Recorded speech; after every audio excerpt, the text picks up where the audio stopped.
Subscribe to the channel. It's King. Oh, don't we love our media? Don't we? But does the media, does it like you? Is it working against you? Well, let's find out. Subscribe to the channel. This is Kimi. Welcome back, man. I appreciate everybody listening, man. And I'm gonna tell you something right now, man. Feel free to, get in my inbox, holler at me, on a music tip or anything, definitely, it's gonna be a good year anyway. You know what I'm saying? So let's keep it going, Kimi.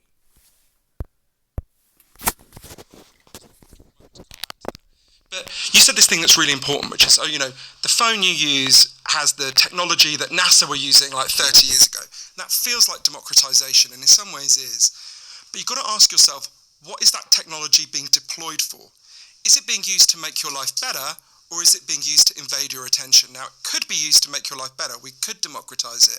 At the moment, it isn't. So, and this was explained to me by some of the people who designed these apps, some of the leading figures in Silicon Valley, who've subsequently kind of spoken out because they're horrified by what they've done. So let's say you pick up your phone now, Patrick, and isn't it... I always tell you to question everything, right?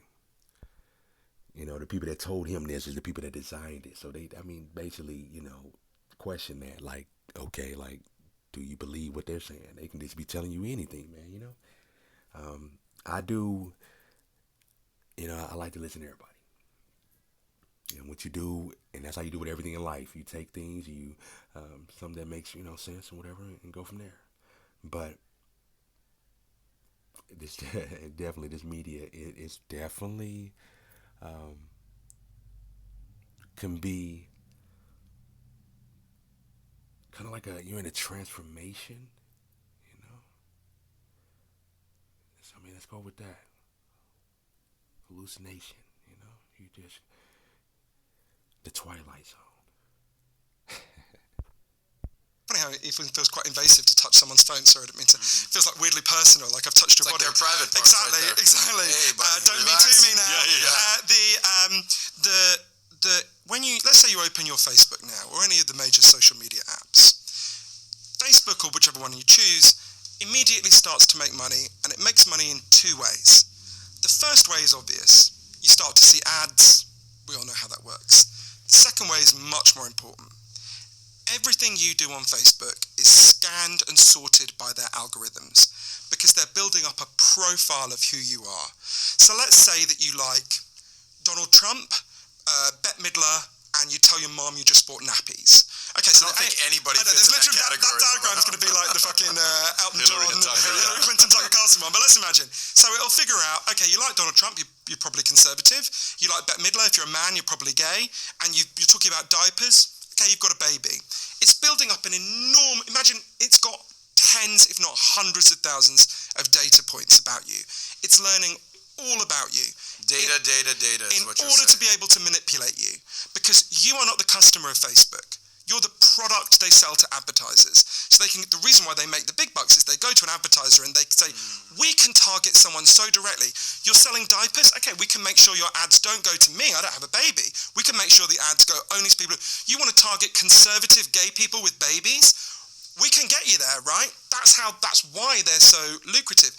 But what this means is, every time you close Facebook or TikTok or Snapchat or any of them, what happens is those revenue streams disappear. So the business model of all of the existing social media companies is very simple. All of their engineering power, all of their algorithms, all of this genius they have is geared towards one thing. Figuring out how do we get Patrick and Adam and their kids to pick up their phone more often and scroll for longer, right? Mm-hmm. It is designed to invade our attention. Sean Parker, one of the biggest initial investors in Facebook, said, the Napster dude. Designed to avoid your attention. Designed to avoid your attention.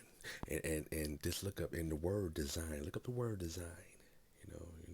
It's pretty much for a cause. People don't just wake up and just say, hey, I'm just going to design a building and just don't touch it, just leave it there. No, it's they design things for financial money stuff like that. Um, I'm gonna leave you with that, man. Subscribe to China King, man. Might be a part two to that one. Yee.